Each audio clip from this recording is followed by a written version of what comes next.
atau persentase variasi dari variabel Y-nya.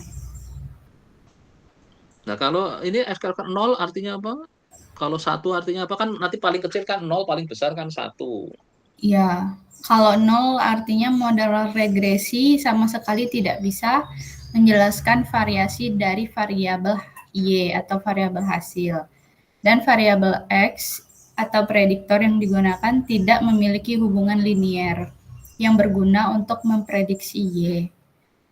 Nah, berarti kalau dia ternyata hubungannya nggak linear, gimana cara untuk menangkap ininya? Apakah ini hanya untuk menangkap? Nah, sekarang minta rumusnya R square. Rumus R square ya apa itu. Nanti Anda akan tahu seberapa dari situ kita ngitungnya, jadi itu memberi makna apa pada saat dia kalau sampai 0 itu.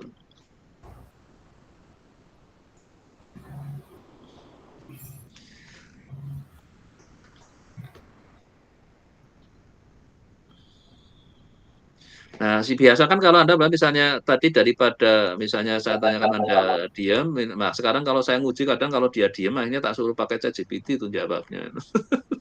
Daripada enggak memahami. Nah, kita Iya, sampai ke codingnya. Kan sekarang ke atas yang sambil ini yang tadi rumus yang pertama ini. iya Pak. Kan sun square regression. Nah, berarti kalau dia Sunscreen. sampai nilainya 0, berarti apa? SSE dibagi SST nilainya 1 kan? Atau di sini SSR-nya 0. Ya, Nah, rumus SSR apa supaya Anda tahu kalau artinya dia sampai nilainya 0 itu artinya apa? rumus Nah, minta SSR jumlahan dari Nah, YI. kapan itu? Kalau nilainya 0 artinya apa itu? Kalau nilainya 0 artinya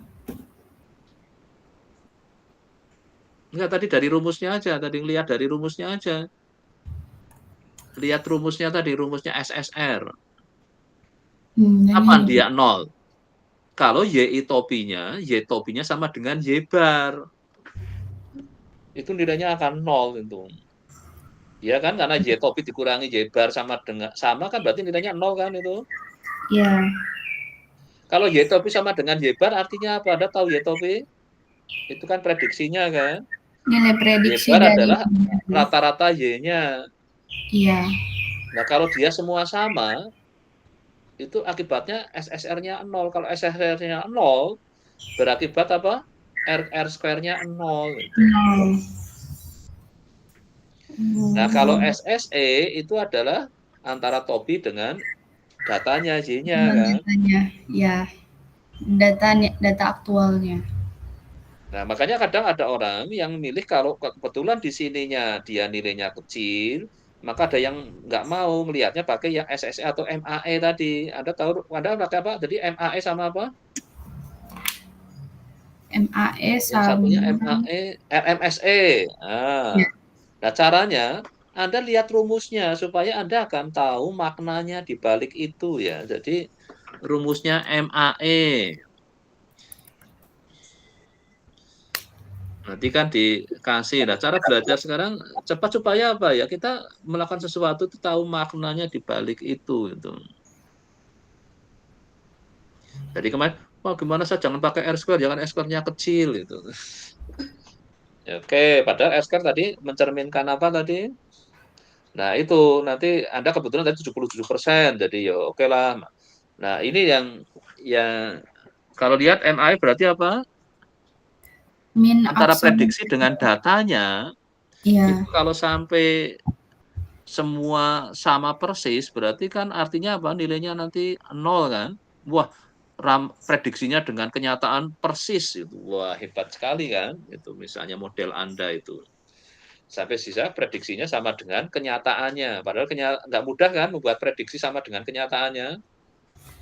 Ya kayak ya, ini, memprediksi besok Senin bundaran UGM macet. Jadi akhirnya diminta online kan. Kenyataannya saya lihat di CCTV bundaran UGM lancar-lancar saja sampai hari ini. Kemarin Senin ya lancar.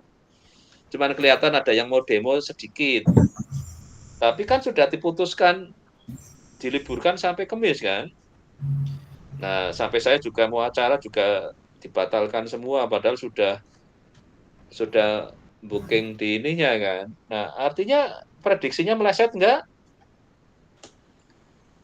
Sedikit Berarti meleset. diprediksi akan ada mungkin ratusan ribu orang di bundaran UGM misalnya gitu kan. Ternyata ini nggak ada yang, jadi ada yang demo yang banyak kayak kemarin kan, bakaran itu. Jadi itu suatu keputusan, akibatnya jadi semua sudah diputuskan online semua, tapi coba sampai hari Kamis nggak taunya besok nggak ada. Memang ya kita seneng aja kan, jadi nggak ada demo kan. Tapi yang saya khawatirkan adalah pada saatnya sudah dinyatakan boleh masuk, malah barulah terjadi demo gitu. Saya kemarin makanya kuliah hari Jumat sempat takut itu, karena apa? Pulang saya kan sampai hampir jam 5 ya kuliahnya, kuliah S1 itu. Nah, ini nggak taunya nanti kejebak demo nggak. Untung demonya malamnya kan ternyata yang Pak di nah di dekat rumah saya kemarin langsung untuk tempat pelarian lalu lintas jadi padat itu. Nah, itu ini yang namanya susahnya orang membuat prediksi adalah kalau meleset. Makanya ukurannya ada yang namanya MAE kan ini. Kalau Iya. R square tadi melibatkan apa? Y topinya dengan Y barnya kan. Iya. Dengan rata-ratanya. Jadi apa? Nah, jadi kadang saya pakai MAE aja Pak. Yang penting kelihatan kecil dari yang lainnya gitu kan. Karena R square akan menunjukkan apa? Seberapa model tadi mampu menjelaskan tentang hubungan antara apa X dan Y tadi kan itu coba kembali ke R Iya. square-nya tadi. X dan Y hasil dan prediktornya, Pak. Nah iya makanya tadi kan ini kan jadi artinya memberi nah ada dua rumus kan yang satunya langsung pakai SSR-nya satunya gunakan SSE-nya karena SSR adalah sama saja dengan SST dikurangi SSE itu. Hmm. Nah saya kan belajar itu adalah Anda ya, ini yang sering kalau waktu saya ngajar regresi sering saya lebih senang melihatkan suatu formulanya supaya Anda memahami makna di balik itu. Tidak tiba-tiba Anda langsung milih pakai apa tadi? Forest kan apa? Iya. Alasannya apa lah? Ini sering saya ini kan. Nah, seharusnya di level S1 juga sering saya minta menyadarilah pada saat Anda memilih suatu metode. S2 mulai bisa lebih ini lagi, apalagi S2 mulai berpikir, saya ingin menyempurnakan metode yang ada kalau dianggap ada kelemahannya. Nah, itulah jadi S3 itu. Nah, ini yang nanti kenapa penugasan di S2 seharusnya Anda mulai tidak ada tadi reasoningnya apa Anda milih coba kembali ke yang overlap Anda. Dimilih waktu metodenya, Anda alasannya apa coba? Di pemilihan metode. Belum Nah, ini. belum belum terlalu jelas sih Pak alasannya Nah, itu karena kan. saya masih Penelitian ini bingung menggunakan statistiknya. pendekatan random forest regression untuk memodelkan ini, tapi nggak ada alasannya kan. Iya. Terus Anda juga mengabaikan, nah ini nanti makin minggu ke minggu Anda makin mencermati dan makin menghayati statistiknya ya, metodenya ya. Nggak, Ya, baik. jadi saya nggak mengatakan hidup ini salah benar, tapi hanya apa? Kalau salah milih metode, ya kayak tadi ini, UGM memutuskan kuliah dibikin online semua selama 4 hari. Salah apa benar? Bukan masalah salah benar, tapi mereduksi resiko kan. Hmm. Karena kalau tetap ternyata enggak online, semua pada berangkat ke kampus, ternyata terus ada demo besar-besaran. Walau yang di Jakarta lebih parah lagi ini, batalkan kegiatan yang sudah saya nggak tahu ini apakah panitianya rugi apa enggak. Nah, saya kemarin untuk memperkecil resiko, saya mengatakan, gimana kalau saya jadinya untung belum dibelikan tiket kan, saya jangan belikan tiket dulu, saya harus lihat situasi demo dulu lah saya bilang. Kalau memang kira-kira, nah apa sih akibatnya kalau Anda nanti dengan ini modelnya tadi yang tadi modelnya itu kan Anda sudah bikin enggak yang ini model enggak yang tadi sudah angka sudah keluar angka Oh yang ini Pak. enggak yang tadi yang korban sama dengan apa tadi nah ini kalau ini dipakai untuk pedoman, nah, kalau sudah jadi kayak gini jangan ada errornya ya. Ini namanya sudah Oh, model prediksinya. Kalau yang ada errornya itu yang masih ada alfa, beta 0, beta 1, itu pakai alfa. Kalau sudah iya, di-estimate, maka alfanya sudah nggak ada, adanya biasanya disebut sebagai residual E, itu residual. residual. Jadi kalau ini nanti nggak bisa dipakai. Kalau tanpa ada epsilonnya sudah bisa dipakai. Oh, gempanya magnitudenya sekian, ketinggian tsunami-nya sekian, maka akan diprediksi akan makan korban berapa. Nah, ini namanya sudah dipakai untuk membuat prediksi. Jadi artinya apa? Kalau pada saat kita akan untuk antisipasi anggaran misalnya ini kalau kira-kira di daerah itu magnitudenya biasanya sekian, ketinggian tsunami-nya sekian, maka akan ini korban-korban jiwa kan ini. Iya, Pak. Nah, korban jiwa berarti kalau dihitung ada sekian, akan dibutuhkan uang berapa? Adalah untuk ini kan, melakukan pemakamannya, harus gimana, lah butuh biaya berapa untuk antisipasi biayanya. Tapi kalau dari sini berarti akan makan korban sekian itu. Nah, apa yang dilakukan supaya magnitudenya kecil, ketinggiannya bisa dikendalikan? Itu susah ini kan. Iya, Maka susah. adanya apa? Kalau daerah itu magnitudenya sering kalau terjadi gempa magnitudo besar, kalau ada tsunami ketinggiannya juga besar, maka akan makan korban itu, maka lebih baik daerah itu direlokasi misalnya, jangan banyak penduduknya. Karena kalau di situ penduduknya banyak, kalau ada terjadian gitu akan makan korban yang besar. Maka di daerah yang nggak padat penduduk, maka korbannya mesti kecil. Jumlah korban yang meninggal karena apa? Manusia besar karena warganya sedikit. Jadi ini yang tidak dimasukkan kan sebenarnya yang penting apa? Populasi di daerah itu. Jadi ini model Hmm. ini nggak bisa diberlakukan secara umum karena apa? Ini akan ketemunya apa? Angka korban jiwa kan? Mm-mm. Padahal ada yang penting yaitu apa? Ya populasi daerah itu kan. Populasi daerah. Kalau populasinya sedikit ya nggak akan makan korban banyak itu karena ini menyangkut yang meninggal kan. Nah, sering maka lebih lebih tepat mungkin yang dipasang adalah persentase yang meninggal itu misalnya. Nah, ini maksud saya pada saat kita di komputasi ini melakukan komputasi kita coba memahami manfaatnya, maknanya di balik data-data yang sudah kita compute tadi dengan statistik kan. Ya, oke, Betul. ini sudah mencoba, tapi nanti nih ya beberapa yang masih ada error. Kalau sudah jadi model prediksi itu errornya sudah hilang. Jadi kalau ada Iya. tapi berupa namanya nanti residual. Residual adalah selisih antara apa? Prediksi dengan kenyataan kan di kan. Baik, Pak. Oke, saya kira udah ke bawahnya lagi sudah Anda dapat apa? Ini Oh, hitungannya oke. Jadi ini ya. berarti apa? Anda ingin dapat kesimpulan apa ini? Kalau untuk kesimpulannya belum Belum. dapat Oh, ya, belum Pak. dibuat. Belum. Ya minimal Saya bikinlah masih kesimpulan bingung. masih Iya. bingung nah, karena apa ya tadi sebenarnya dari model yang Anda punya kan akibatnya apa? Coba lihat ke apa persamaan model apa prediksinya coba lihat yang tadi. Pengaruhnya positif semua kan ini?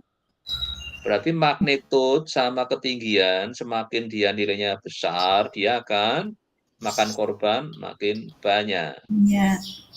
Tapi dengan catatan di daerah yang ya populasinya ada, kalau yang kebetulan penduduknya jarang ya makannya nggak banyak kan. Nah ini nanti model ini jadi tidak belum pas untuk semua lokasi. Lokasi. Iya karena jumlah populasinya nggak disebut di sini.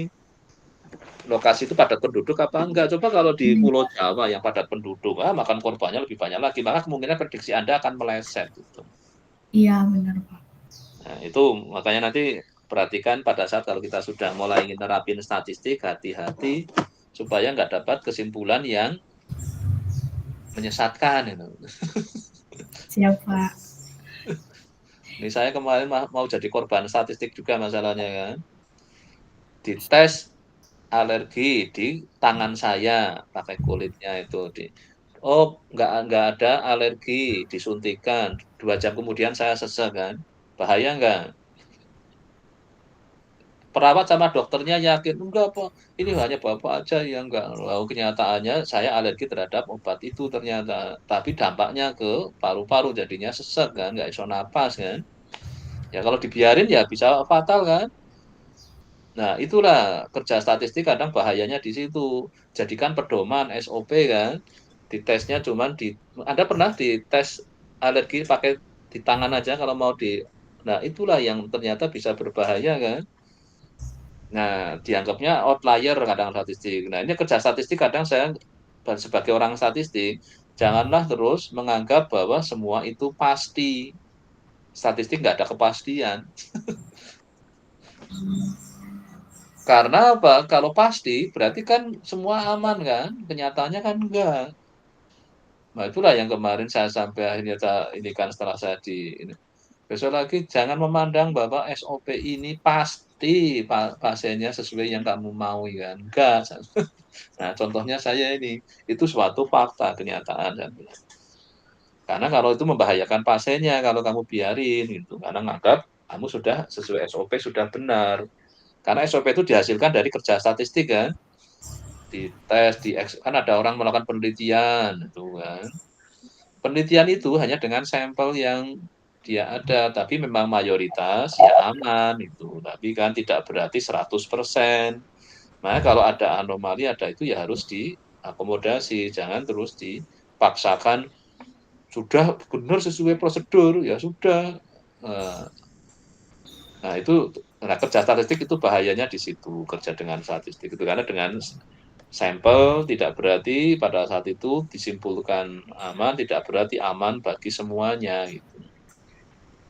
Oke, saya kira ini nanti untuk minggu ketiga, tadi perbaikannya apa? Naik ke minggu 3? Menggunakan metode yang Mulai statistik multivariate multiple regression. Anda memang nanti dicek dulu memang karena kalau Ya, kemarin kalau di buku yang saya berikan kan metodenya step by step-nya dari yang memang oke lah, yang regresif dulu. Nah, nanti saatnya sampai ke yang menggunakan mesin ini agak di belakang kan besok kan ini. iya Di Pak. kemarin buku saya kan nggak langsung forest kan enggak kan kayaknya kan? Enggak Pak. Enggak kan, nah itu makanya tiba-tiba Anda langsung gunakan yang forest itu kan. Ya, Iya, memang di belakang nanti ada, tapi kalau bisa step by step supaya Anda bisa menikmati perjalanan statistik ditemukan. Duluan iya. siapa yang forest regression dengan tadi, yang regresi biasa, duluan mana? Regresi biasa kayaknya Pak. Regresi biasa itu ditemukan oleh si Galton mungkin ratusan tahun lalu itu. Iya Pak. Forest nggak bisa dikerjakan zamannya belum ada komputer itu. Iya. Kalau yang regresi yang Galton temukan zaman belum ada komputer, sudah bisa melakukan apa kerjaan regresi itu di situ. Baik Pak. Ya, oke, saya kira kita sudah cukup nanti nah ini untuk tambahnya tadi ya, untuk kaitannya dengan saya kan lagi kebetulan ada kata kunci BPS yang lagi BPJS. kalau ada peristiwa kayak tadi bencana tsunami ini, nah apakah BPJS keluar uang enggak itu gampangannya lah. Baik Pak. Ada enggak yang jadi bebannya BPJS? Nah, mungkin coba Sita Pentantara dipakai di share screen lagi. Saya hanya ingin supaya Anda nanti share screen lagi. Tapi chat Saya GPT-nya. Share screen chat GPT. Share screen yang kan tadi kan Anda saya tugasi kalau ada tsunami ya Anda mau ChatGPT apakah BPJS keluar jadi ada istilahnya korban tsunami apakah jadi tanggung jawab BPJS? Nah, apakah BPJS ikut terserah mau intinya korban tsunami apakah jadi beban tanggungan BPJS lah gitu. Coba tanggung jawab BPJS enggak?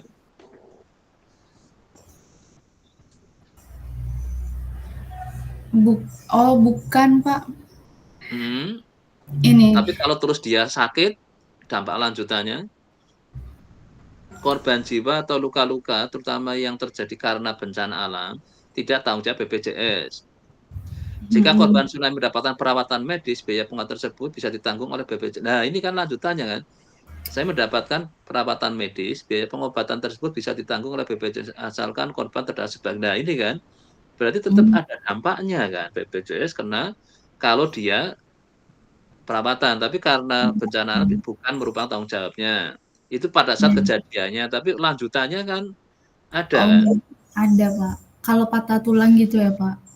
Ya, ada lanjutannya misalnya dia jadi apa, mungkin kena penyakit apalah misalnya gara-gara luka-luka itu kan berarti perawatannya jadi jika korban tsunami mendapatkan perawatan medis, biaya pengobatan tersebut bisa ditanggung oleh BPJS Kesehatan. Itu kan jadi ada. Nah, nanti untuk dampak lanjutan kalau pas kejadiannya mungkin ya yang meninggal enggak kan karena bukan urusannya itu yang nanggung ada sendiri kan BNPB apa lah itu kalau yang untuk urusan bencana itu. Nah, sekarang tanyakan siapa yang menanggung korban bencana tsunami coba.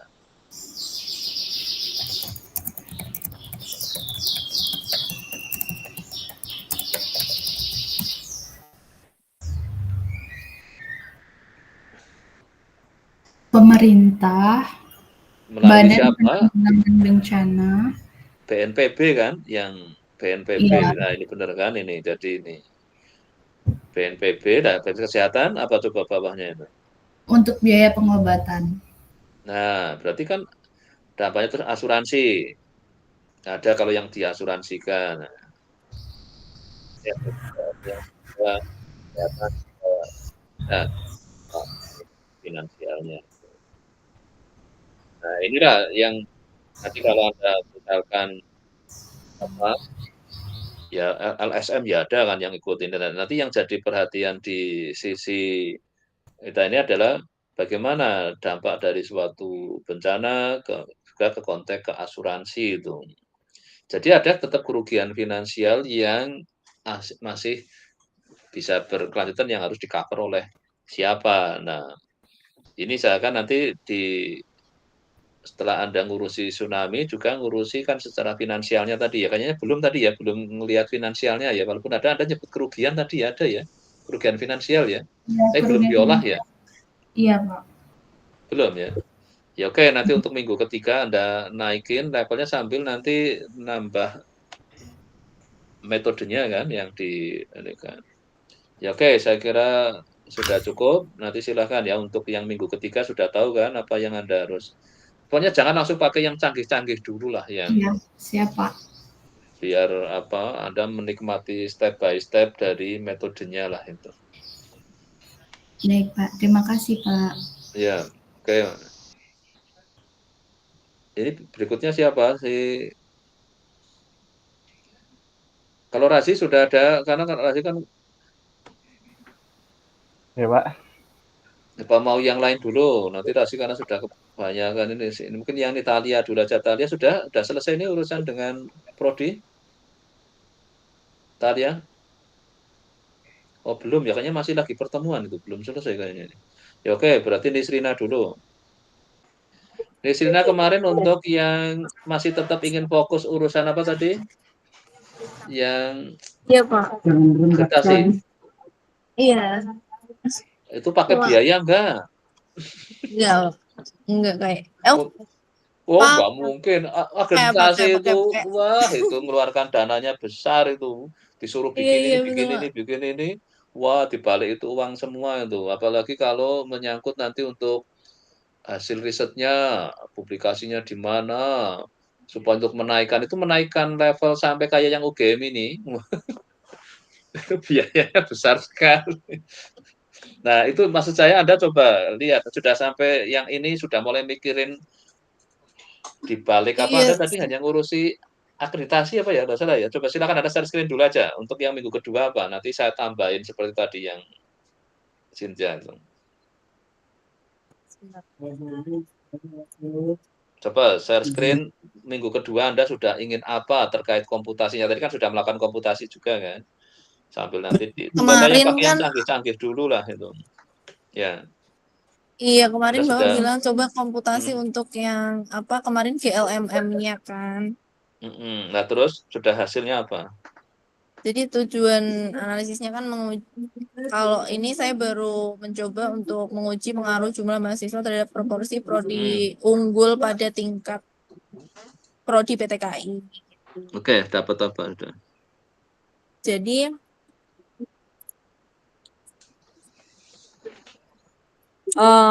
data yang dipakai kan untuk variabel Y-nya itu peringkat akreditasi dengan variabel prediktornya kategori jumlah mahasiswa. Jadi nanti apa kategori jumlah mahasiswanya di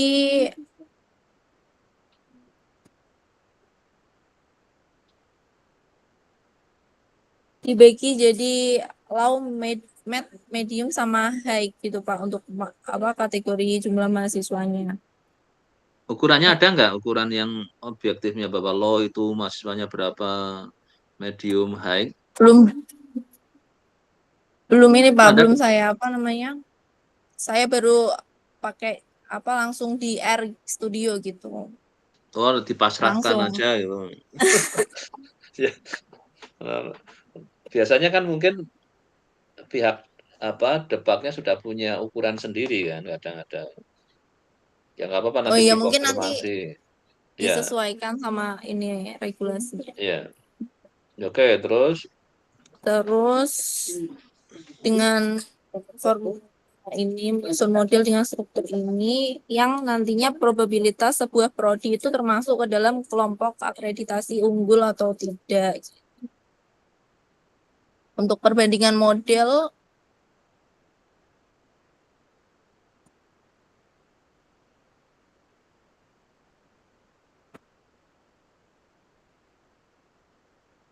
jadi di sini model terbaik adalah mahasiswa BIN ini. Mahasiswa BIN ini yang udah dikategorikan jadi 3 kategori tadi dan variabel kategori jumlah mahasiswa terbukti penting untuk menjelaskan variasi proporsi prodi unggul. Dengan hasilnya untuk kategori low memiliki probabilitas baseline prodi unggul sekitar 9% dari perhitungan koefisien estimate ini. Kemudian kategori med meningkatkan peluang prodi unggulnya sekitar 5 kali dibandingkan low. Kemudian yang high meningkatkan peluang sekitar 20 kali. Gitu. Baru sampai sini, Pak.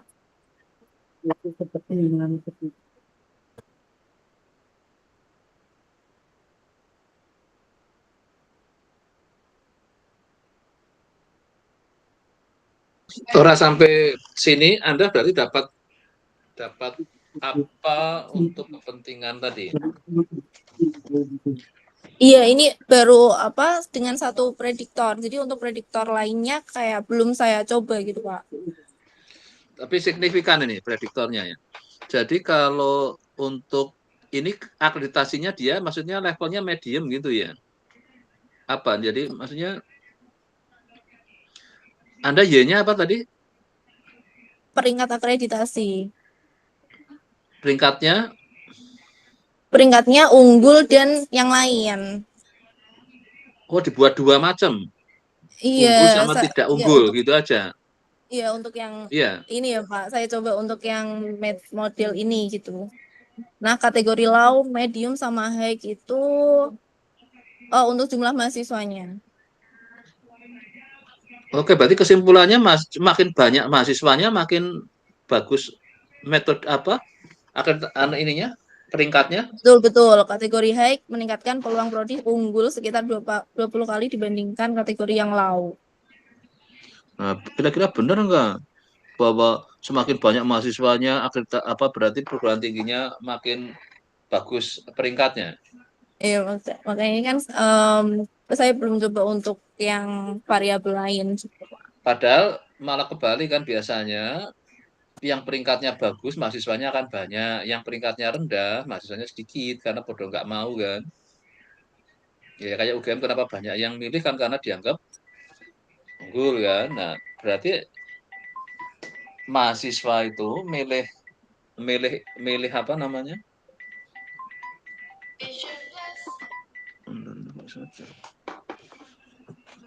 Milih Milih perguruan tinggi kan melihat akreditasinya, berarti benar nggak ini kalau dari melihat ininya kerjaan Anda itu? Bahwa akreditasi perguruan tinggi itu mempengaruhi animo mahasiswa gitu. Iya. ya Pak, karena untuk kategori high kan berarti dia jumlah mahasiswanya yang di atas Makin yang banyak banyak. kan, meningkatkan Iya. peluang prodi unggul. Oke, berarti kan kerjaanmu ini tidak melawan logika yang ada lah gitu misalnya. Iya, iya. Walaupun modelnya nggak tahu tadi Anda pakai apa namanya modelnya yang GLMM ya. LMM. Mix-nya apa itu? Di sini yang Anda katakan mix itu.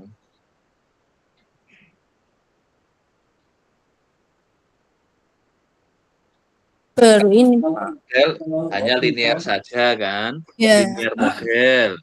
Terus ya, ada iya, betul. GLM, jelas linear model. Nah, nanti ini sekarang tambahkan ini ya, waktu bahas metodenya, maka tadi langsung milih yang canggih, yang nggak canggih kayak apa dulu. Sebenarnya dimulai dari LM dulu kan, linear model. Iya, Ya kan ada kuliah linear model kan sudah ambil nggak? Enggak ya.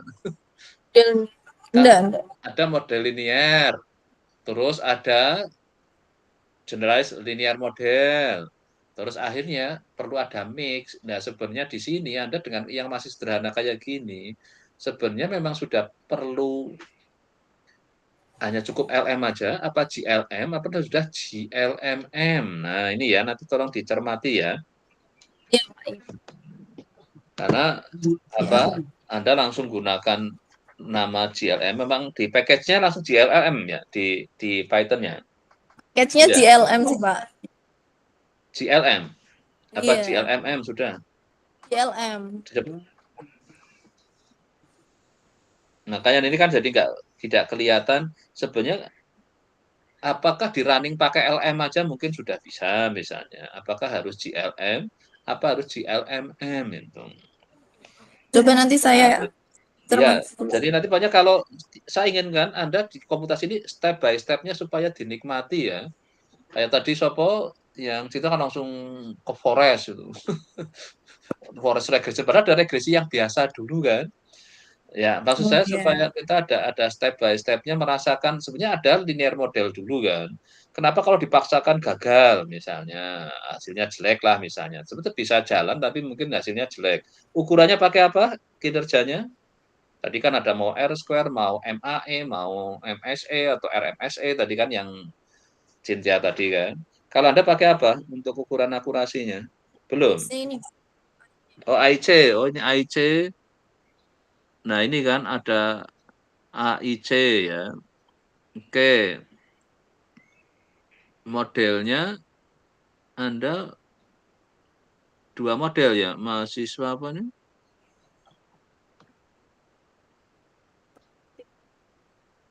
Mahasiswa REPTKI, ini IC-nya ini yang REPTKI 3. Nah, ini yang jadi model terbaik adalah mahasiswa BIN plus REPTKI. Apa maksudnya ini jadinya? Kayak ada unsur apa namanya penambahan variabel mahasiswanya gitu Pak. Jadi dia modelnya lebih baik dari Nah, ini yang kan karena tanpa. Anda lihat di persamaannya kan beta 1 mahasiswa B, ini kan mahasiswa banyaknya jumlah mahasiswa kan ini. Terus yang Iya, 1 garis PTK 1 itu artinya apa ini? Struktur ini 1 garis PTK 1.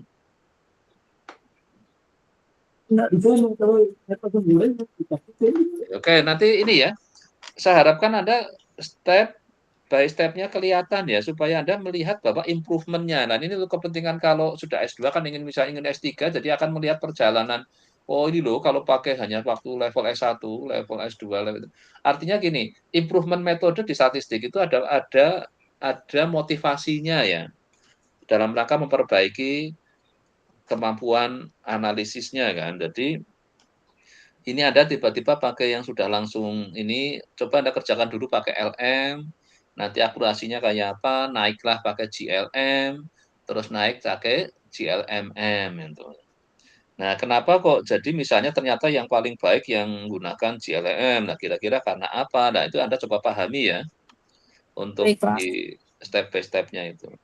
Ya, oke, untuk misalnya udah cukup, untuk Pak. berikutnya Rasi ya.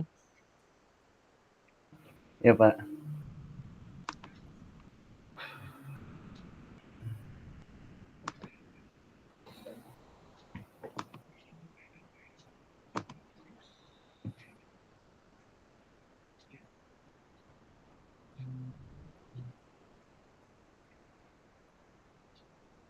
Untuk minggu ini mungkin saya belum menuliskan di itu Pak, di tugas. Jadi saya cuman komputasi dasar aja di collab-nya Pak. Ya apa nanti sementara masih di situ nggak apa untuk Jadi kan kemarin itu habis setelah bimbingan saya masih nyari-nyari itu Pak.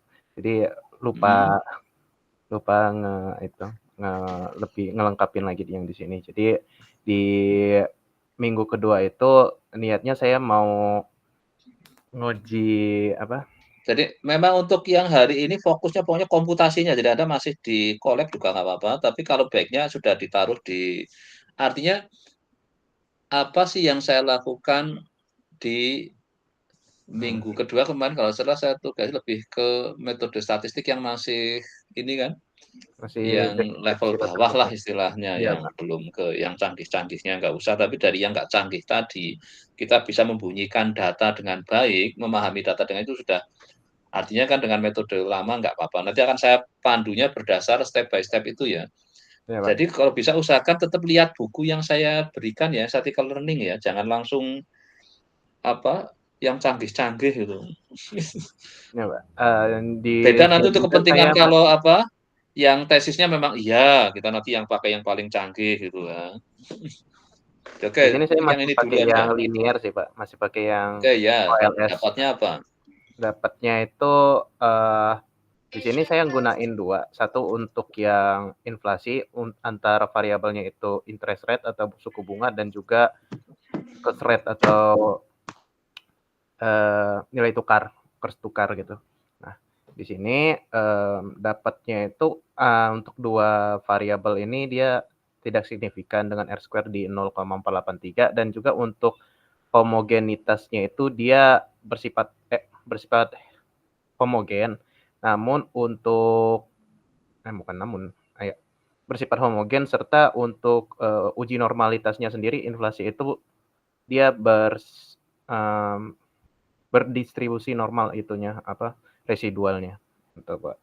Dan untuk yang kedua itu ini adalah Kiki plot untuk inflasinya itu. Nah, bisa dilihat dia cenderung garis lurus tapi masih tidak stabil gitu. Dan di sini ada residual dengan fitted value-nya. Ini bisa dilihat dia tersebar antara residual dan fitted value-nya itu tidak mendekati garis linearnya. Jadi masih banyak errornya gitu. Jadi masih tidak apa sih namanya? Tidak menggambarkan gitu. Yang terakhir itu saya coba yang ke IHSG Pak. Untuk yang IHSG dengan variabel X-nya itu inflasi sama interest rate dan juga exchange rate. Nyoba di situ ternyata dia pada uji normalitas dia tidak normal, sedangkan pada yang uji yang lainnya kurang lebih hampir sama. Baru itu aja sih Pak saya Pak yang lakuin. Ya, tapi yang penting gini, yang kamu harus menikmati perjalanan dari step by step-nya itu. Kayak tadi Anda ini kan terus ada pelanggaran asumsi normalnya, ada apa mungkin yang tadi jadi masih akurasinya rendah. Nah, itulah yang menimbulkan pemikiran kita untuk menaikkan metodenya kan. Cari Iya, Pak. metode yang lebih lagi kalau ada pelanggaran asumsi gimana cara ngatasinya. Nah, intinya saya harapkan di level sudah adalah Anda mulai mengkritisi peralatan yang Anda pakai gitu. Walaupun kadang anak-anak S1 juga sudah mulai saya dorong, kalau kamu pakai sesuatu, tolong perhatikan barang yang Anda pakai lah, saya bilang istilahnya.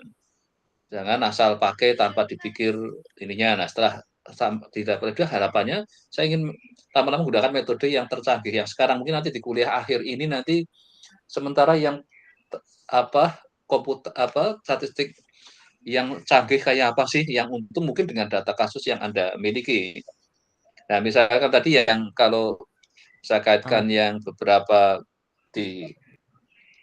terkait untuk data yang ada, memang saya mulai, kalau yang ini Anda kebetulan sudah ke sisi finansial, ada inflasi, ada itu, tapi ada mengaitnya dengan ada IHSG, Anda mau ini ngaitkan apa yang Anda mau cari dari situ. Ya, tadi yang pendidikan belum saya singgungkan terkait uangnya kan, hanya nambah mahasiswa itu kan juga ada berdampak segala hal terkait ya, apapun ada mahasiswa harus kita urusin kan. Nah, untuk ngurusin itu kan butuh hal-hal yang akhirnya untuk setiap penambahan satu mahasiswa atau berapa mahasiswa, mungkin tadi untuk peringkatnya memang harus juga tinggi. Itu biaya yang timbul di dalamnya itu besar itu kadang gitu. Nah, ini yang kadang nggak saya akan mulai dipikirkan semua yang terkait statistiknya, saya ingin ada kaitan ke uangnya itu. Nah, akhirnya adalah salah satunya bahwa ngelola perguruan tinggi ya mahal juga itu. Akibatnya jadi bagaimana kalau yang mereka anggarannya minim banget, maka wajar jadi ya kadang seadanya misalnya lah, itu yang nah, kaitannya Anda kebetulan mengurusi inflasi, apa sih dampak inflasi terhadap berbagai hal yang Anda tadi inflasi, terus apa lagi IHSG apa ya yang Anda tadi ya? Iya, tadi ke Inflasi, IHSG, Pak. IHSG, terus apa lagi? Ada suku bunga dan juga suku bunga dan juga kurs tukar, nilai tukar. Nah, sekarang kalau dari segi lembaga yang tanggung jawab itu urusan inflasi, terus nilai tukar uang, itu di mana? Yang perbankan, Pak. sama suku bunga itu Perbankan. Bank Indonesia, bukan perbankan itu. Oh ya, hanya akibatnya aja itu. Tapi yang disuruh mengendalikan inflasi, menentukan bunga itu BI itu. Bank kena dampaknya aja. BI rate-nya 5%, saya akan masang bank saya 7%. Mungkin malah bank yang kecil malah 10%. Biar pada mau nabung ke tempat saya, bunganya tinggi tabungan, tapi nanti pinjaman bunganya juga tinggi. Akibatnya macet. Nah, terus ada lagi kan kalau IHSG itu adalah urusannya di Bursa Efek kan? Iya, Pak. Yang ngurusi ngitungi tiap hari mengeluarkan indeks harga saham gabungan. Nah, Anda mengkonekkan itu dalam rangka apa? Ingin melihat apa? Nah, maka dari situ tadi metode yang dipakai sederhana dulu. Oke, memang kita mau menggunakan. Dari situ sudah bisa dapat apa? Anda masih kesulitan, mungkin kesimpulannya apa di saya melakukan ini kan, misalnya itu. Hanya melihat, oh ini ada yang nggak normal, ini nggak ini. Tapi akibat dari dengan segala keterbatasan yang ada, dengan pelanggaran asumsi yang ada, dapat kesimpulan apa? Kesimpulan apa terhadap aktivitas yang Anda lakukan, yang Anda kerjakan, analisis tentang adanya inflasi, ya, kesimpulannya apa? Kesimpulan sementara, walaupun asumsi masih banyak dilanggar tadi ya. Kesimpulannya apa? Kesimpulannya untuk nilai untuk saham sendiri itu berdasarkan dari variabel dan juga uji LS itu ada pengaruh, tapi dengan metode LS ini dia tergolong tidak signifikan gitu, Pak. Baik inflasi dan interest rate-nya. Namun kalau untuk nggak signifikan terhadap siapa? Terhadap IHSG. Jadi pengaruh suku bunga, inflasi, terus apa lagi tadi? Nilai tukar. Nilai tukar itu nggak ada pengaruhnya terhadap IHSG gitu. Gampangannya kayak gitu ya? Iya. Lebih tepatnya tidak signifikan, Mbak. Tidak signifikan namanya kan. Kalau bahasa statistik tidak signifikan kan namanya tidak berpengaruh itu. Namanya tidak signifikan ya kan di statistik kalau namanya nggak signifikan itu namanya bahwa memang nggak punya kalau konteksnya variabel prediktor itu X ya, X-nya nggak X-nya, berpengaruh Pak. terhadap Y karena nggak signifikan pengaruhnya. Gitu. Maka bahasanya pakai tingkat signifikansi. Gitu. Maksudnya tidak berpengaruh terhadap IHSG dengan tingkat signifikansi 5% misalnya kayak gitu. Ya. Karena pakai 50% ya jadinya signifikan. Makanya kan tinggal memainkan tingkat signifikansinya. Kalau 1% makin ketat, 5%. Ada yang kadang pakai 30% supaya apa? Variabel itu dianggap signifikan. Tapi apa? Anda tahu apanya dampak dari alfa makin besar? Berarti sesuatu yang benar tapi diterima, ditolak itu makin besar. Gitu. Karena kita kadang kan inginnya menerima handle, maka dengan cara ya area handle-nya diperbesar supaya jangan menolak, misalnya kayak gitu. Ya oke, saya kira bentar ada cukup. Berikutnya siapa tadi yang Talia sama Sadam, Pak. Oke, Sadam. Sudah ada, Pak. Sadam. Ya. Anda sudah nambah apa di minggu kedua ini? Anda kemarin masih ngurus siapa? Kanker ya? Enggak, Pak. Tapi cuma fokus pada waktu survivalnya. Ya, terus sudah dikerjakan apa aja? Saya sudah simulasi juga, Pak, pakai data lengkap sama data tersensornya. Oke, hasilnya kayak apa coba di share screen? Ada. Kalau datanya lengkap, seperti apa kesimpulannya kalau telah melibatkan ada yang tersensor, kesimpulannya masih senada enggak? Oke, Pak. Saya dari collab aja ya, Pak. Ya collab ya nggak apa-apa kalau belum sempat di overlay. Kemarin kan datanya itu tidak diamati secara bersamaan ya, Pak. Nah, di sini saya asumsikan semuanya itu diamati secara bersamaan. Saya ambil cuma data yang mengalami event aja. Yang lengkap. Ya, yang kematian aja. Itu dari 274 ada 128. Ini sudah ini datanya sudah data terurut. Iya. Okay. Kemudian di sini saya mulai dari distribusi yang mudah ya, Pak, yang eksponensial. Ya, sudah nggak apa-apa. Jadi Anda gunakan untuk distribusi survivalnya adalah distribusi eksponensial gitu kan. Jadi Pak, waktu hidupnya lah sampai meninggal dianggap eksponensial. Ya, oke, Pak. Ini PDF-nya sama fungsi survivalnya, hazard. Kemudian juga saya lakukan estimasi parameter ini karena eksponensial supaya masih bisa kita cari secara analitik ya. Close form, jadi close form itu kan. Iya, Pak. Dan itu saya dapatkan tetanya di collab ya. Kan dia cuma rata-rata ya. Nah, jadi saya dapatkan 122,125. Terus saya run, saya program ininya untuk mengetahui fungsi PDF survival sama hazardnya. Ini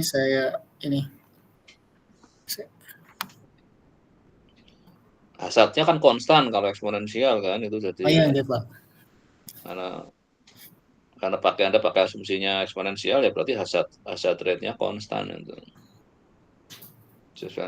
Nah, tinggal dengan realitanya, datanya nggak di-overlay kan antara data, kan Anda bisa ngitung survival empirical-nya dibandingkan dengan survival dari modelnya. Anda nggak buat ya?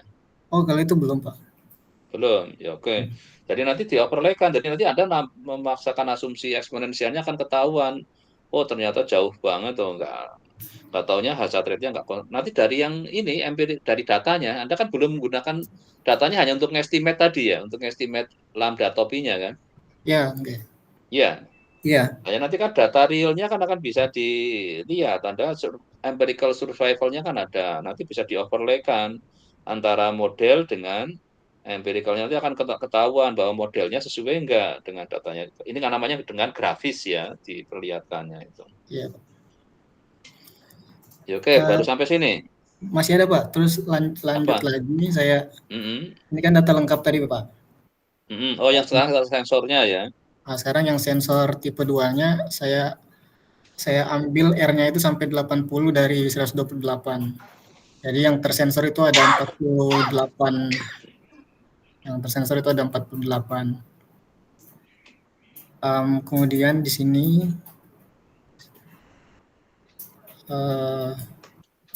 saya lakukan juga estimasi parameter terhadap tipe 2-nya. Masih dapat solusi analitik seperti ini. Tapi kan beda rumusnya kan sudah. Oh ya, Beda kan yang pakai tersensor sama nggak tersensor. ya sudah beda Pak. Ya iya kan ada ya.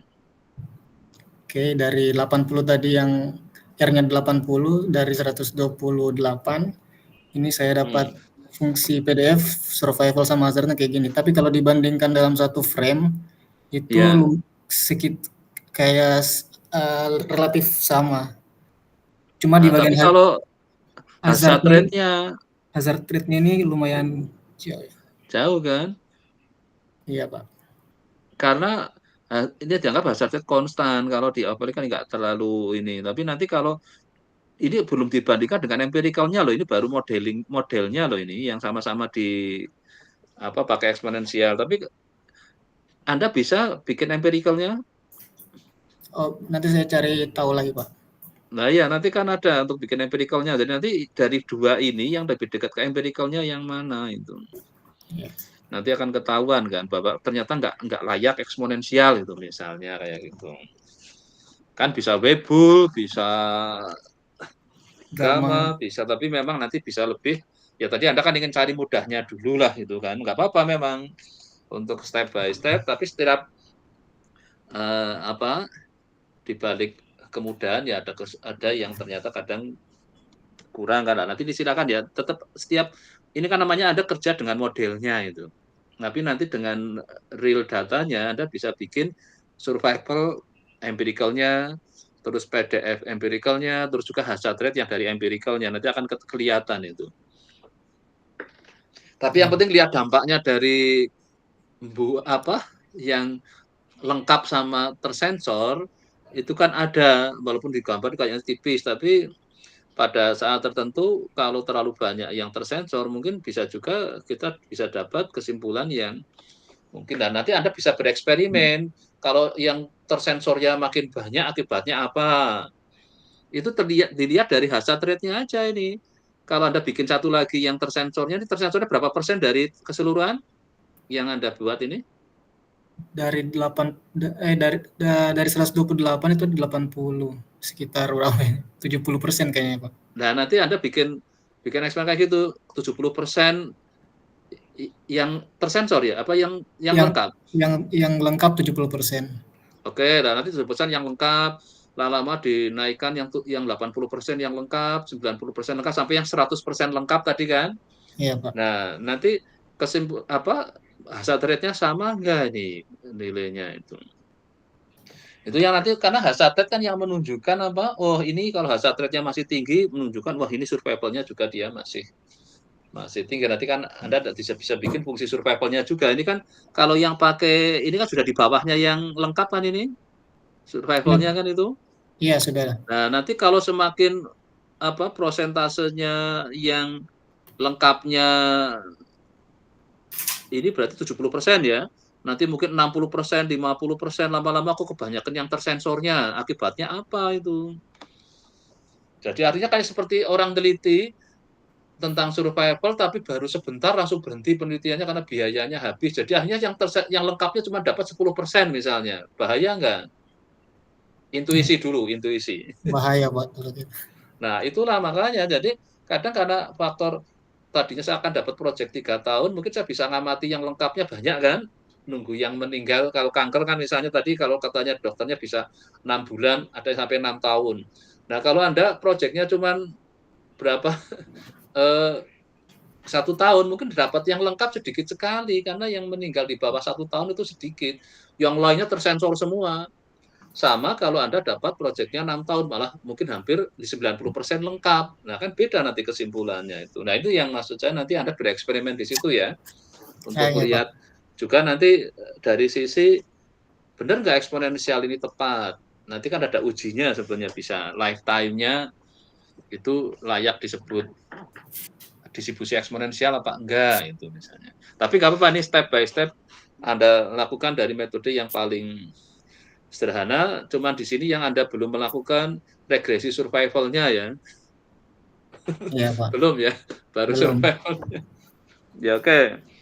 Ya nanti lihat bagaimana regresi survival.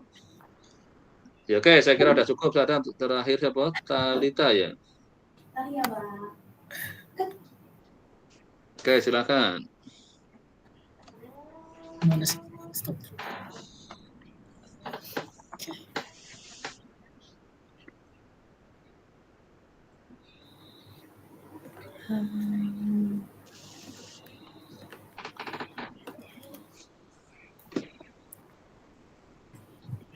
Iya, jadi melanjutkan yang kemarin ya Pak. Jadi kan kemarin kan saya Ya, pakai gempa ya. data Oke. gempa yang terjadi di Indonesia, di mana gempa data yang saya tampilkan kemarin ini kan belum diolah ya Pak.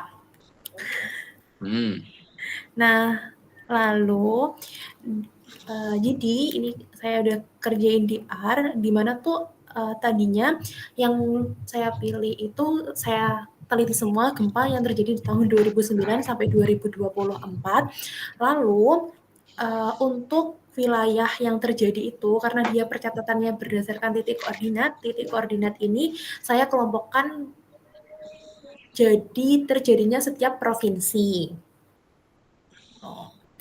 Jadi nanti setiap titik latitude dan longitude itu nanti diperoleh dia tuh masuk ke provinsi mana. Ini hasilnya yang masuk ke provinsi Maluku, Gorontalo seperti itu. Selanjutnya karena dia tuh percatatannya kan setiap jam ya, maka dari itu untuk untuk Y-nya itu saya jadikan jumlah gempa yang terjadi di tahun itu di daerah itu. Jadi hasilnya seperti ini, misalkan di Aceh tahun 2009 terjadi gempa sebanyak 123 dengan nilai magnitudonya itu sebesar ini dan kedalaman yang seperti ini. Lalu untuk menentukan mau diapain, kan lihat hubungan antara Y dan X-nya, di mana Y-nya itu tuh banyaknya gempa sama X-nya itu tuh magnitudo dan X2-nya itu kedalaman terjadinya gempa. Lalu kalau kita lihat hubungannya, kelihatan nggak linear ya, persebarannya acak, di mana ya banyaknya gempa, semakin dikit banyaknya gempa itu dia malah kayak nilai magnitudonya tersebar di segini. Begitu juga di kedalaman, nggak linear. Jadi kalau seandainya dimodelin pakai regresi linear juga kurang masuk gitu. Akhirnya saya lihatlah ini di maps, dibentuk peta, sebenarnya persebarannya itu kayak gimana sih? Kalau lihat peta berdasarkan jumlah kejadian gempa, ini hasilnya. Dimana kalau kita lihat di daerah yang berwarna orange menuju kuning ini itu jumlah gempanya terjadi cukup banyak. Itu di daerah Maluku, Sulawesi Tengah, Gorontalo sini, Maluku Utara, NTB, NTT. Sedangkan gempa dengan jumlah yang lebih rendah itu ada kayak di Papua, range warna ungu ini, Papua, terus Sumatera, Jawa, gitu. Terus untuk yang kurang dari 5.000-an itu mungkin sekitar 2.000-an, itu yang warna hitam ini ada di Kalimantan, Kepulauan Riau, dan lain sebagainya.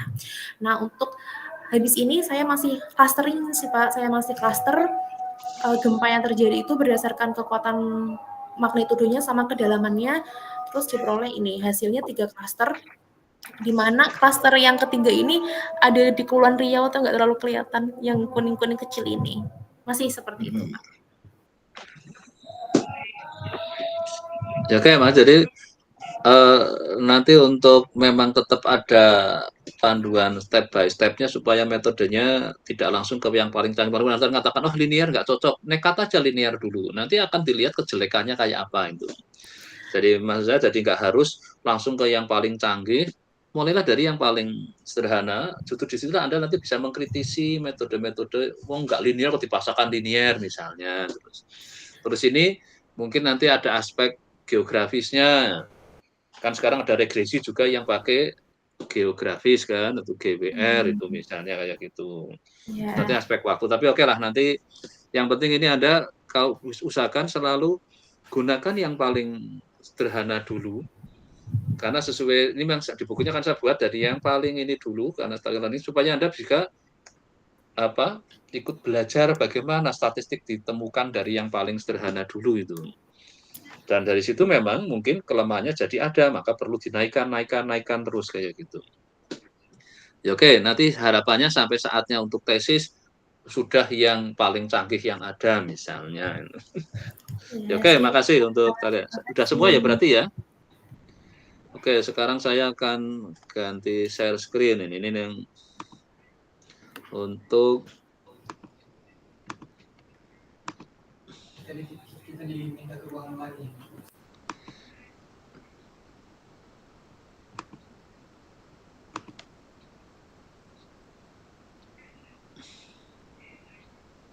Oke, jadi ini harapan saya kemarin kan masih di minggu kedua, masih di sini, maka tadi boleh pakai yang paling sederhana. Nanti di sini pun juga kita mulai dari yang sederhana di linear regression. Tadi ada beberapa sudah, mungkin akhirnya butuh non-linear.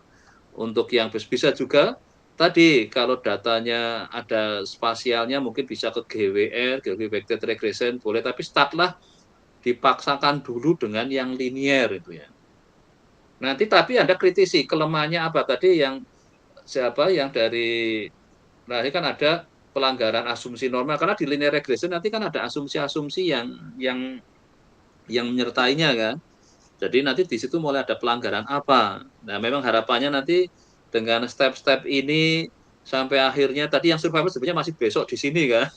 Tapi tadi makanya untuk yang Sadam itu kan survival sudah sensor, maka tadi coba kerjakan kalau tanpa sensor kayak apa.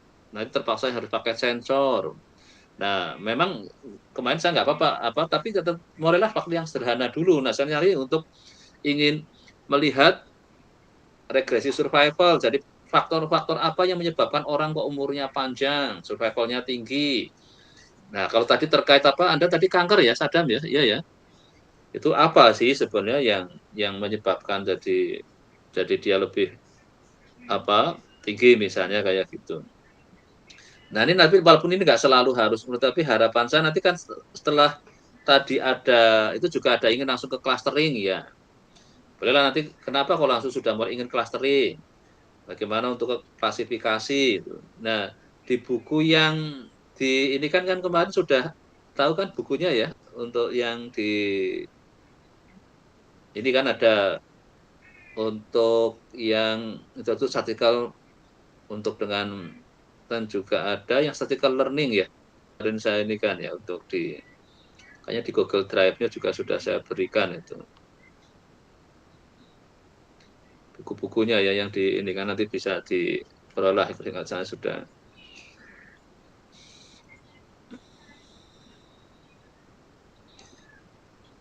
Nah, ini yang terkait untuk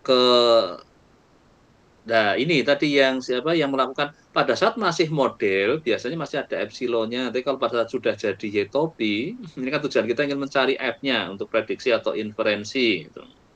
Ketikanya sudah pada mencari F, maka bisa parametrik, bisa non parametrik kan bentuknya. Nah, nanti Anda bisa mulai dari bisa linear, bisa non linear. Nah, mulailah tadi dianggap mungkin linear dulu, nanti kayak apa, terus non-linear, mau yang parametrik atau non-parametrik. Nah, ini kan terus nanti ada parameter-parameter di dalamnya, maka untuk ngestimatnya gimana. Nah, terus akhirnya juga kalau kita punya problem bisa juga supervised atau unsupervised itu. Itu yang mengarahkan nanti tadi yang mau sering untuk yang supervised kan ke arahnya ke klasifikasi ya, untuk yang unsupervised tadi yang ke clustering misalnya.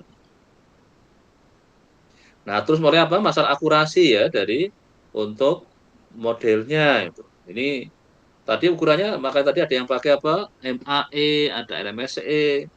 Bagaimana terus kaitannya dengan ukuran-ukuran ada AIC tadi ya, karena nanti dicermati ada juga yang terkait kontak regresi, ada nanti kita punya R-square tadi yang kemampuan menjelaskan apa dari model itu terhadap datanya itu. Nah, minggu depan saya akan mulai kita ingin lihat bagaimana dari simple linear regression, multiple kalau prediktornya banyak. Nah, tadi ada yang sudah sampai kemungkinan ke multivariat karena apa? Y-nya lebih dari 1. Ya nggak apa-apa, Anda mau apa berkembang ke sana, tapi dimulai dari yang simple. Ini juga satu prediktor, Y-nya 1, X-nya 1. Terus X-nya banyak sampai P, jadi multiple linear regression. Terus nanti mulailah masuk juga ke yang mungkin X, Y-nya lebih, yang banyak kayak tadi, yang Y-nya sampai ada 3, mungkin ke multivariat. Terus juga mungkin nggak linear, ingin non-linear, ya silakan, tapi dimulailah dari yang linear dulu, ternyata nggak puas tadi. Wow, ini kenyataannya nggak linear, kok dipaksakan linear, ya udah, coba naik ke non-linear. Terus coba pakai parametrik, ternyata masih nggak memuaskan, mungkin ke non-parametrik misalnya. Nah, nanti dimulai dari yang simpel, maka tadi ada ukuran R-square kan, yang dipakai untuk apa? Mengukurnya itu. Nah, ini kan nanti ada prediktornya ada yang kualitatif apa kuantitatif. Nah, nanti juga ada Y-nya yang kualitatif apa kuantitatif. Nah, nanti kalau itu silakan Anda memang kalau untuk di bukunya kan dijelaskan sampai untuk ke komputasinya, tapi ada yang satunya pakai Python, ada yang pakai R ya di situ. Ini yang nah nanti bagaimana kalau ada outlier itu harus dipikirkan juga itu. Nah, ini untuk yang di apa bukunya, coba saya buka biar Anda nanti sambil lihat bukunya lah, di bukunya kan juga ada codingnya. Jadi mana bukunya? Oh, ini yang di Google Book-nya. Mana tadi? Oh ya, mungkin di sini aja. Ini ya yang introduction untuk yang ini yang Python, itu yang R.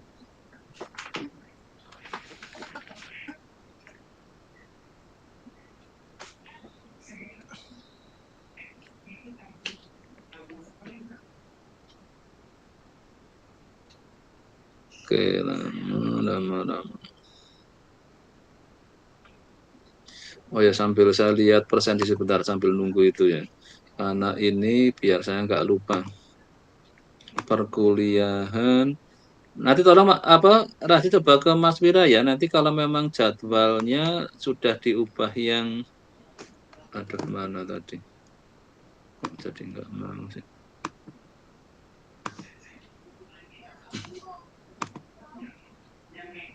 Oh, udah mati tuh.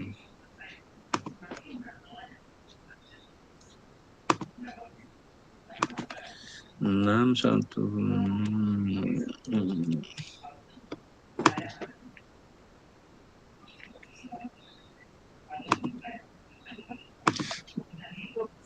Ya.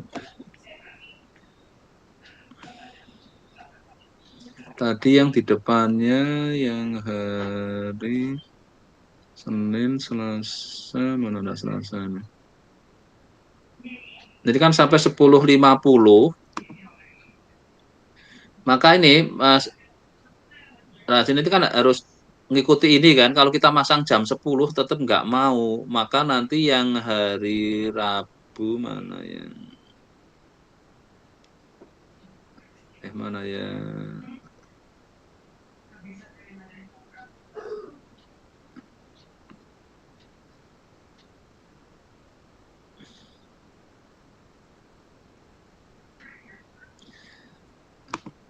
Nah, ini harus tidak dipindahnya ke jam 10, tapi harus dipindahnya ke 10.50 itu, biar nggak tumpuk di sininya itu. Karena kan kalau yang kemarin kita mau dimasukin ke jam 7 sebenarnya bisa, tapi masih tetap numpuk. Itu yang nanti ya masih dipasangnya di jam 11 nggak apa-apa, nanti tetap diindikannya kita mulai jam 10 nggak. Biar untuk persensinya bisa sudah pindah sini. Sementara kan masih di sini jadinya. Coba saya entrikan. Ya, karena nanti kalau enggak jadi kita harus nanti kan bisa mulai kita scan-nya setelah masuk jam 11-nya nggak apa-apa. Ya nanti ini ya disesuaikan nyambungnya itu. Oke, sekarang saya entrikan dulu biar saya nggak lupa nanti input kehadiran mahasiswa. Nanti kalau kelupaan sudah banyak, mana tadi komputasi. Kalau yang Rabu ini kayaknya sudah ya. Oh, belum juga ya ini ya, yang ini ya dulu ya. Kan masuk semua ya kemarin ya. Rasi ya, yang di minggu Iya Kak, masuk semua. semua kan.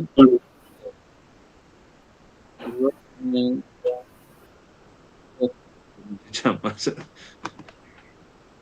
Tanggal berapa ini? 20 ya, enggak. Tanggal 20 jam 14.15.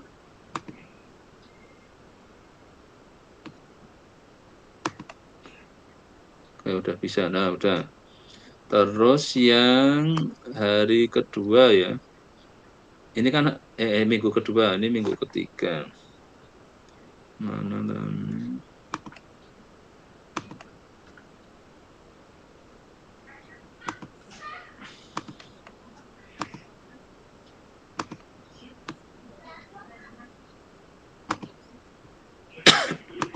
ini juga masuk semua ya kemarin ya, Rasi ya?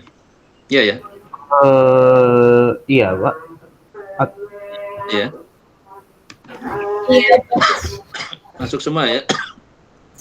Kalau yang hari ini kayaknya yang nggak kelihatan Sunifah apa ya tadi ya? Iya Pak, Iya, Sunifah. Sunifah tidak ada Pak. Ya memang dia kemarin apa? Lah bentar.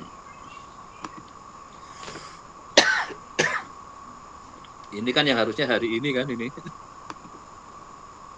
Ya kan ini. Sementara jadwalnya saya ikutkan ini dulu karena kalau besok kita hanya khusus nyeken kan ya repot itu. Walaupun belum bisa ini kan karena apa? Masih besok itu. Nggak apa-apa besok tak ini kan. Jadi tolong nanti untuk yang minggu depan ya, makanya dipasang di nggak apa-apa nanti kalau memang juga mau jam 11 juga nggak apa-apa karena saya berikutnya nggak ada kuliah ini, sudah aman itu.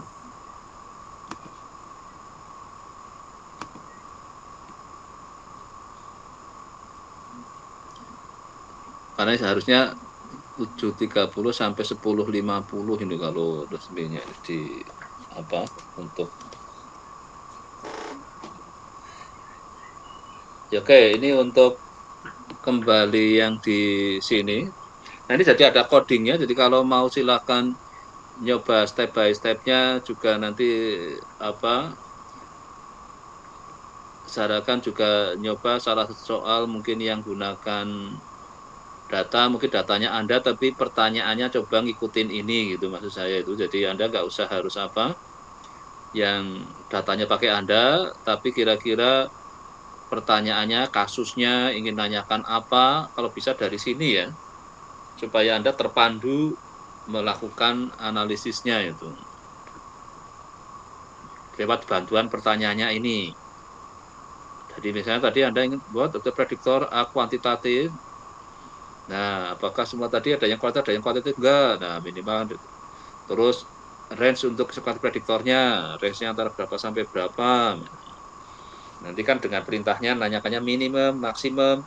Nah, ini nanti Anda coba datanya Anda tapi akan gunakan panduan bertanyanya melalui ini kan. Nah, supaya tadi Anda pada saat melakukan analisisnya lumayan terpandu untuk mengenali bagaimana data-data yang Anda miliki, minimum maksimumnya kayak apa, terus mana yang kualitatif, mana yang kuantitatif. Nah, untuk yang minggu depan kan sudah mulai ke yang ini kan, gunakan yang startnya pokoknya pakai ini dulu, linear dulu, simple linear dulu, jadi X-nya cukup 1. Nah, tanda ini yang namanya model, nah di sini sebenarnya kalau pakai sama dengan biasanya tambah ada epsilon ya, kalau di modeling itu kan. Nah, ini kalau sudah jadi model Y-Topi, itu sudah nggak ada errornya ya, tadi siapa yang, Sinta apa ya, yang tadi ya, sempat tuliskan itu. Nah, ini proses untuk estimasinya. Nah, nanti teorinya bisa Anda ambil dari sini ya, tadi yang untuk dapat, oh ini untuk apa estimasinya. Kalau enggak, kalau Anda nggak sempat mengetikannya, Anda cukup sebut aja persamaan ini di bukunya ini apa, halaman berapa gitu bisa ambil. Nah, ini kan tadi Anda juga mungkin melakukan ini bagaimana antara apa real data dengan modelnya ini kalau pakai linear ini ternyata banyak yang masih apa tidak di garisnya. Nah, ini terus berikutnya apa? Untuk mengukur akurasinya. Nah, sebenarnya kita cek sekalian asumsi ya, tidak cuma apa konteks akurasi tapi juga asumsi-asumsinya terpenuhi enggak. Nah, ini kan menganggap variansinya nanti di sini adalah sering mesti kontan sigma kuadrat dulu itu. Maka nanti ada kalanya menghadapi kenyataan yang enggak konstan. Ini untuk estimasi intervalnya. Beta 1 antara berapa sampai berapa. Ini pakai 95% confidence-nya. Ini untuk uji hipotesisnya. Ini pakai uji T, berarti minta asumsi apa? Normalnya ya, untuk kalau pakai uji T itu. Nah, silakan harapkan buku ini tetap dipakai untuk memandu Anda waktu melakukan bikin reportingnya lah itu. Sekali lagi datanya tidak harus pakai data di buku, tapi data Anda sendiri. Itu. Nah, ini R-square ya untuk akurasinya, menggunakan residual, terus ini yang RSS, RSE, ini R-square tadi ya, yang rumusnya kadang tadi apa SSR ya, ini RSS, kadang apa ya masing-masing buku cara menuliskannya. Oke. Nah, ini mengukur R-square, mengukur seberapa kuatnya apa antara si X dengan Y hubungannya itu.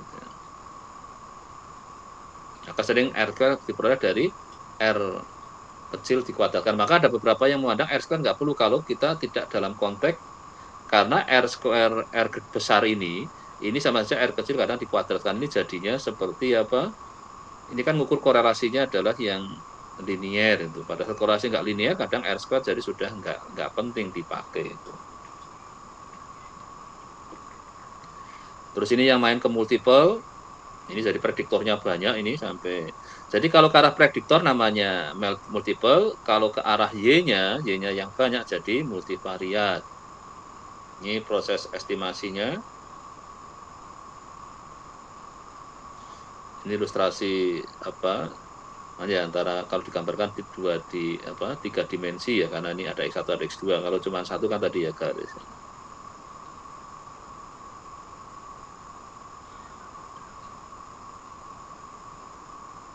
Oke, jadi ini untuk ujinya juga nanti Anda lakukan uji hipotesis. Sekali lagi cuma Anda boleh gunakan data Anda, tapi sementara dipaksakan dengan teori yang ada di sini sambil Anda mengkritisi kelemahannya ya. Ini kan semua menggunakan asumsi normal, kadang normalnya dilanggar ini. Oke, ini tadi yang IC ya, kalau untuk nambahi apa?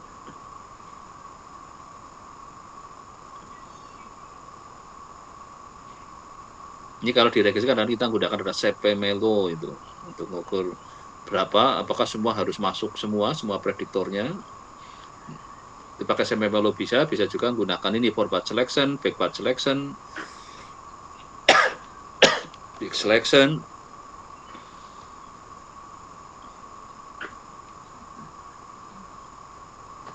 Nah, terus dipakai untuk prediksi ya, tadi yang seperti yang di sini apa? Misalnya kalau kondisinya gini, maka diprediksi, oh kalau mahasiswanya makin banyak itu bisa diprediksi bahwa perguruan tingginya peringkatnya memang apa makin tinggi misalnya. Nah, ini nanti di sini tadi masukin kayak tadi apa yang amplitude apa, nah ini dapat Y-topinya sekian apa yang tadi korbannya apa ya.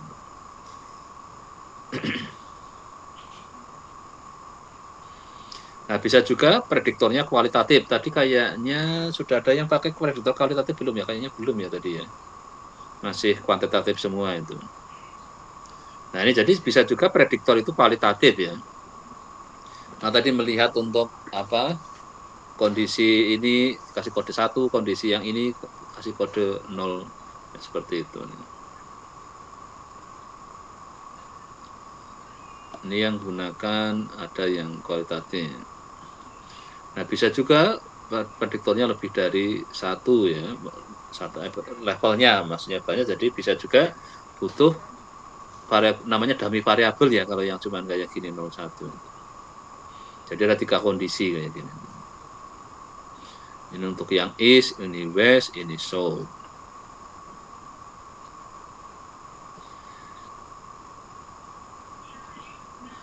Nah, ini yang lanjutannya bisa juga apa? Ini, kalau ini kan aditif aja kan, X1, ini, tapi juga ada yang X1, X2 ini. Ini kalau kemungkinan adanya interaksi, interaksi term, tambahkan X1 dengan X2 kayak gini. Tadi kayaknya belum ada yang nyoba ke sana. Jadi bisa aja kita ada X1, X2 ini, tambah ada X1 kali X2. Itu yang kalau kemungkinan ada juga ada interaksi.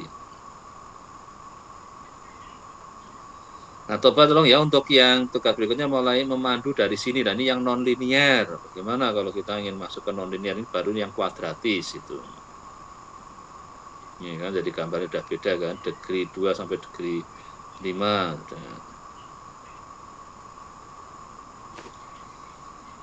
Nah, ini ya kemungkinan masalah bisa non-linearity, respon prediction relationship-nya, correlation non-standard varian, jadi varian tidak konstan, adanya outlier, ada high leverage point, ada collinearity. Nah, ini non-linearitas, jadi bisa juga kita berurusan dengan yang non-linear. Ini korelasinya, bisa juga ada serial correlation, terus valensinya nggak konstan, ini kan awalnya kecil lama-lama membesar. Terus adanya outlier ini tiba-tiba ngumpul jauh di sana, ini di sini dia jauh di sana, yang merah ini adalah adanya outlier.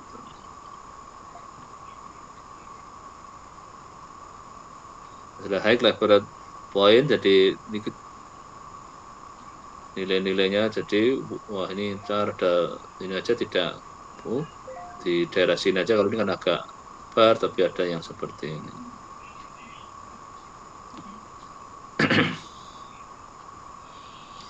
Oke, kolinearitas. Jadi begini lumayan apa ada pakai yang varian inflation factor ya nanti untuk pengecekannya. Ini tentang contoh tentang marketing plan. Tapi kayaknya tadi nggak ada yang ingin jadi. Terus tentang comparison of linear regression with k-nearest neighborhood, ingin melihat beberapa apa yang model-model yang apa yang tidak menggunakan standar yang linear saja, tapi juga sudah menggunakan ini KNN regression method. Ini sudah kategori ada pengembangan ya dari yang standar itu.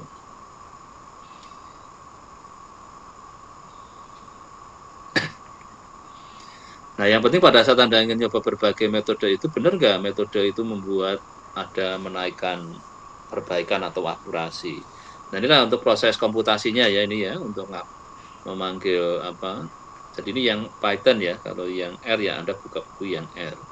Ini semua ada di sininya menggunakan Python.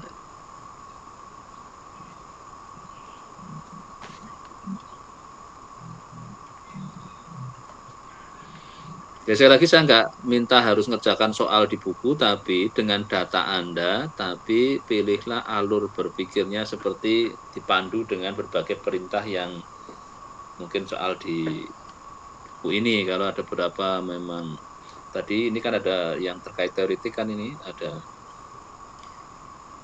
Nanti silahkan ya digunakan yang di pas bagian ini, yang gunakan yang context applied. Coba dipandunya apa aja, Anda supaya waktu ngerjakan analisisnya ada panduan lah itu. Sampai hanya dapat kesimpulan apa. Ya nggak harus persis ini, tapi Anda bisa menjadikan sebagai inspirasi itu.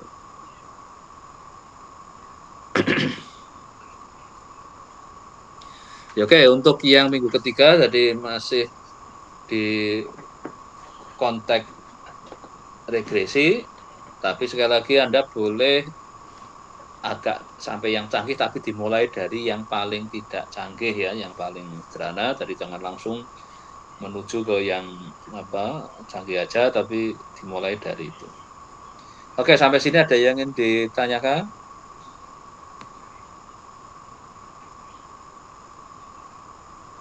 Kalau untuk akses ke sininya sudah semua ya? Sudah saya beri akses ya? Mana tadi bukunya? Yang ini sudah saya beri akses kan ya? Apa belum ya? Saya Sudah, tadi, oh sudah ya. Soalnya saya barusan ini Pak, barusan klik G Drive-nya. Tapi di belum. pas klik G Drive-nya harus minta ini dulu akses.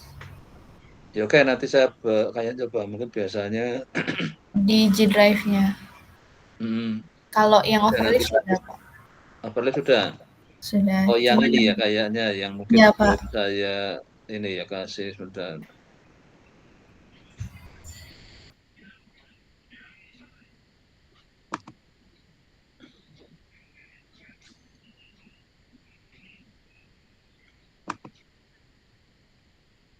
Ya ini siapa yang pilih yang saya buat ini dulu aja. Oke, dicoba. Sekarang sudah bisa belum? Ini sudah rubah. Yang punya link bisa akses itu. Coba dicoba nanti.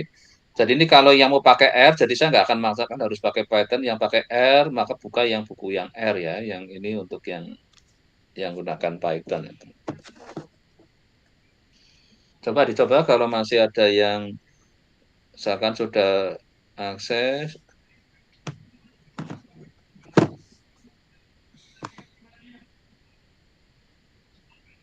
Kalau ini kayaknya sudah masuk semua ya. Berapa? 1, 2, 3, 4. Oh, hanya Sunifah nggak apa-apa karena dia memang lagi fokus untuk ke tesis 2 sudah.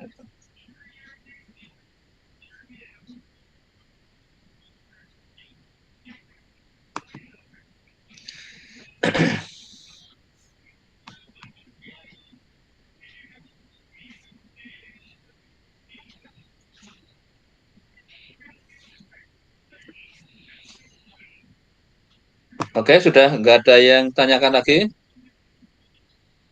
Oh ya, kalau untuk tugasnya kemarin sudah punya semua ya? Untuk sudah di-share ke saya ya, untuk tugasnya ya? Overleaf-nya ya?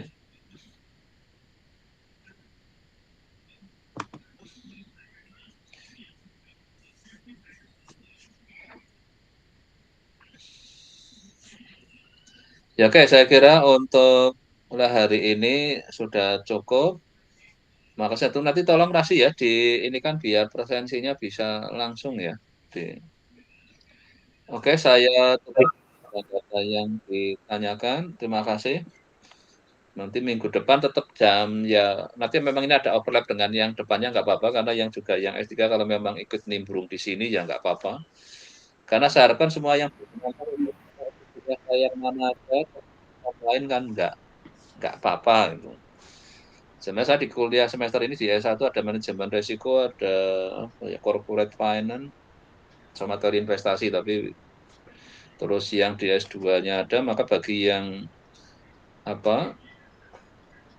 ingin ikut itu bisa aja gabung nanti lewat Google Meet itu. Sebenarnya saya bolehkan untuk supaya Anda dapat wawasan tambahan cukup dengan mendengarkan kan.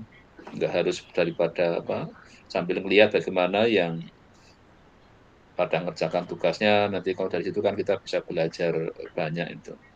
Di waktu luangnya, toh online kan bisa disambi lah, itu nggak harus beda kalau datang ke kelas itu ya.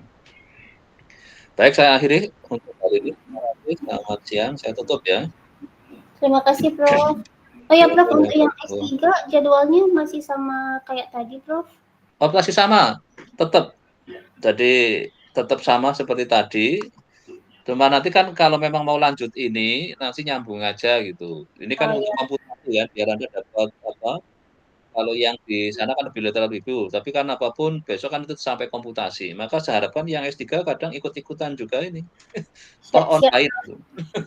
Siap, Ya, hanya untuk nambah pengetahuan aja. Minimal yang komputasinya nanti bisa saling bantu. Harapan saya yang semua yang berurusan dengan saya, bisa saling kenal walaupun S1, S2, S3 lah gitu. Jadi Anda setelah kuliah kan bisa langsung lanjut ini. Maka tadi tak sambungkan kan kebetulan saya juga tadi harus ada yang dibicarakan, tapi Anda dapat manfaat ini kan kuliah komputasi walaupun nggak harus kuliah secara aktif ya, tapi minimal Anda ikut mendapat pengalaman lah dari orang yang berkomputasi. Iya, siap, Prof. Terima kasih, Prof. Ya, oke. Maaf, Pak. Oke. Tadi Ya, barusan saya coba lagi, Pak, Google Drive yang ada di itu linknya masih belum bisa akses, Pak. Apa cuma saya sendiri? Enggak. Mungkin Yang lainnya gimana? teman- Coba dites. Padahal sudah yang saya... lain gimana coba? Soalnya saya masih nggak bisa, Pak. Saya Oh, klik. ini bukan yang komputer. Ini bukan yang ini, kelihatannya yang Anda minta kayaknya yang bukan Google Drive ini. Apa yang ini ya? Yang ada ini ya? Nggak tahu, Karena Pak. tadi ada yang minta akses ke saya yang ke econometric itu sebentar. Sengaja tadi ada kayak saya lihat. Iya, saya klik G Drive itu, Pak, yang di itu karena ada di slide-nya, Pak. Iya, makanya. Memang ada yang kadang ini kan saya ada dari sumber mungkin yang ini kayaknya. Bukan, yang ini sudah tadi ya, kayaknya sudah saya buka kan ini. Oh iya, mungkin boleh minta share link G Drive-nya, Pak, di grup WhatsApp, Pak. Soalnya mau download. Oh ya. Ya, makasih, Pak. Oke, ini yang ini ya. Saya ini kan aja ya. Kayak gini apa ya caranya? Tadi sudah saya aktifkan, berarti ini ya, link copy ke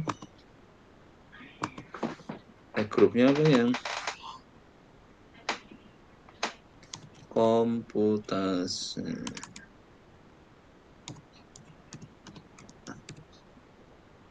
Ini ya.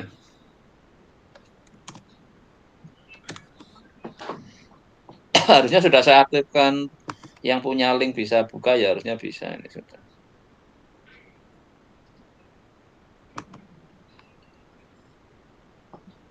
Oke, sudah bisa dicoba.